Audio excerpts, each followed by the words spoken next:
अंधेरा।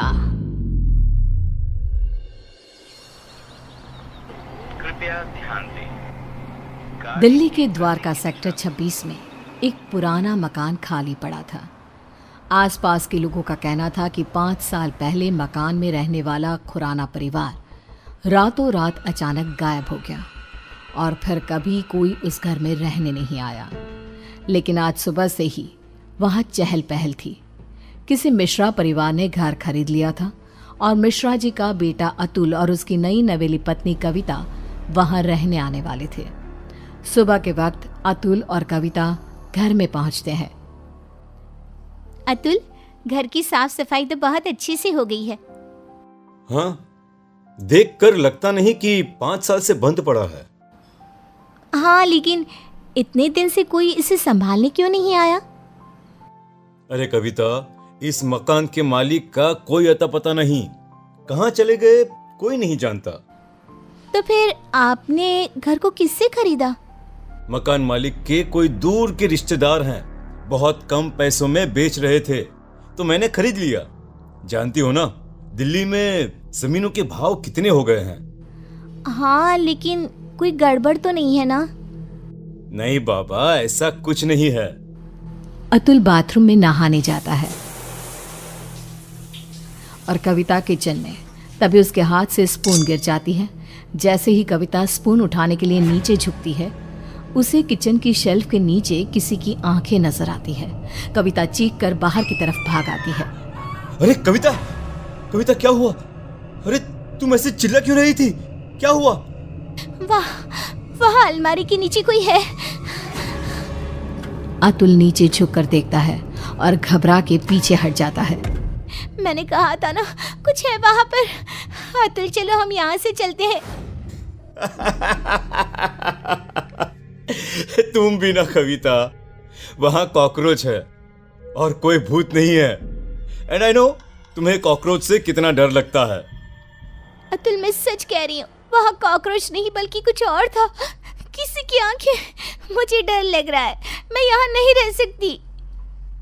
अतुल कविता की बात नहीं सुनता और रात होने की वजह से कविता को सोने के लिए कहता है। डर की वजह से कविता को नींद नहीं आ रही थी। तभी उसकी नज़र कमरे की छत पर लगे फैन के पास एक मकड़ी पे जाती है। वो मकड़ी को देखने लगी। देखते ही देखते कविता को एहसास होता है कि मकड़ी का आकार बढ़ता जा रहा है। कविता घबरा कर चीखने की कोशिश करती है, पर तभी वो देखती है कि मकड़ी एक डरावनी शक्ल में बदल गई।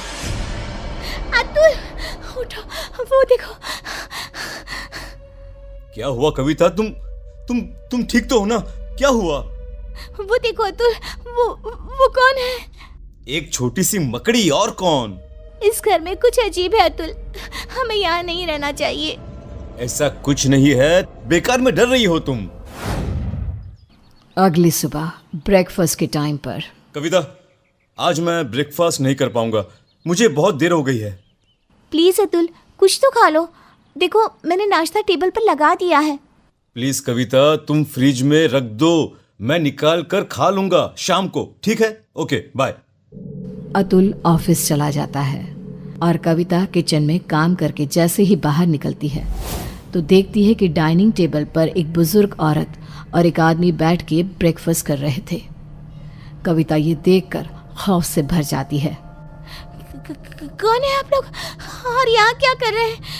अतुल, बचाओ। क्यों डर रही हो बेटा? मैं इस घर का मालिक हूँ, रंजीत खुराना। और मैं इनकी बीवी रमनदीप खुराना। लेकिन आप लोग तो गायब। मेरा मतलब। किसने कहा? अरे हम तो यहीं रहते हैं, इसी घर में। वो देखो, हमारे कपड़े, सारा सामान सब तो है। लेकिन बेटा, जब से तुम आई हो ना, हम बड़े खुश हैं। अकेले पड़ गए थे ना। कविता ने चारों तरफ देखा और वो हैरान रह गई कि घर में खुराना और उसकी बीवी के कपड़े और सामान नजर आ रहा था। कविता घबराहट की वजह से दरवाजे की तरफ बढ़ती है ताकि वहां से बाहर जा सके। तभी एक यंग औरत उसके सामने आ जाती है। कहाँ जा रही हो? मेरे मम्मी पापा ने कहा ना कि वो अकेले हैं, उनका ख्याल कौन रखेगा? कौन है आप सब? कौन है? जाने दीजिए मुझे। मैं इनकी बेटी हूँ ना, क्या करूँ? मैं तो मरने के बाद इनका ख्याल रख नहीं सकती। अब तुम्हें ही ये काम करना होगा ना। हेल्प, कोई बचाओ मुझे।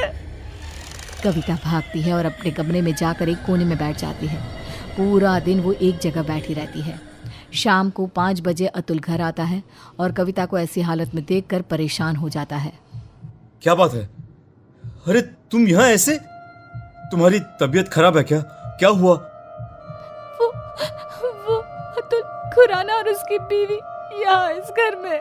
कौन खुराना? कविता, ये क्या बहकी बहकी बातें कर रही हो तुम? इस घर के मालिक अतुल वो यही है, इसी घर में। मैंने उन्हें देखा है और उनकी बेटी भी। तभी कविता ने देखा कि बुजुर्ग औरत, आदमी और उनकी बेटी कविता के ठीक सामने आकर खड़े हो गए। वो देखो अतुल, वो सब यहाँ है, तुम देख रहे हो ना? ओ ये, अरे ये तो मेरे मॉम डैड हैं।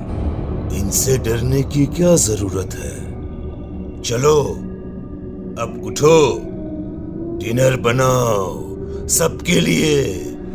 और सुनो, मम्मी पापा को इंसानों का मांस बहुत पसंद है, तो वही पकाना। क्या कहा तुमने? तुम्हारे मम्मी पापा? लेकिन तुम अतुल मिश्रा मेरे पति हो, और ये खुराना, और ये क्या मजाक है? इंसानों का मांस? कौन हो तुम? ओह अच्छा, तुम्हारा पति। तुम उसकी वजह से परेशान हो। रुको। अतुल पीछे पलट कर देखता है और फिर जैसे ही वो कविता की तरफ पलटता है, कविता ने देखा कि उसका चेहरा पूरी तरह से बदल गया था और अब वो किसी भेड़िए की तरह नजर आ रहा था। कौन हो तुम? मेरे पति कहाँ है? क्या किया तुमने उसके साथ? अतुल ने रूम की छत की तरफ इशारा किया। कविता ने देखा कि अतुल का शरीर रूम की छत पे चिपका था। वो मर चुका था। अतुल को ही बचाओ। अब कुछ नहीं हो सकता। जानती हो, ऐसे ही उस रात हम सबको मार के छत पे लटका दिया गया था। क्या गलती थी हमारी और मेरे परिवार की? यही इसी फैन के पीछे हमारी डेड बॉडी छुपा दी गई, फॉल सीलिंग करवा के, ताकि किसी को पता ना चले। हम सब यहाँ कैद हैं। लेकिन तुमने मेरे पति को क्यों मारा? उससे तो मरना ही था, क्योंकि उसके बाप ने, जो कि एक कॉन्ट्रैक्टर है, इस घर को हड़पने के लिए ये सारा खेल रचाया था। उसकी सजा तो मिलनी ही थी।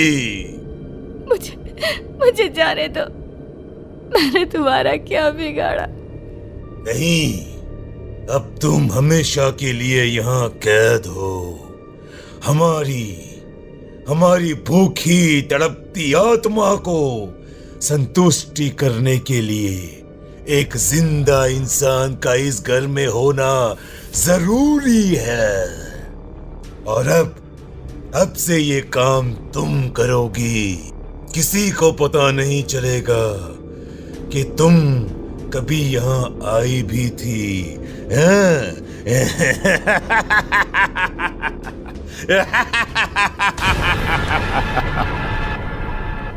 उसके बाद सेक्टर 26 में एक खबर और फैल गई कि खुराना के मकान में रहने आए अतुल और कविता भी अचानक से गायब हो गए।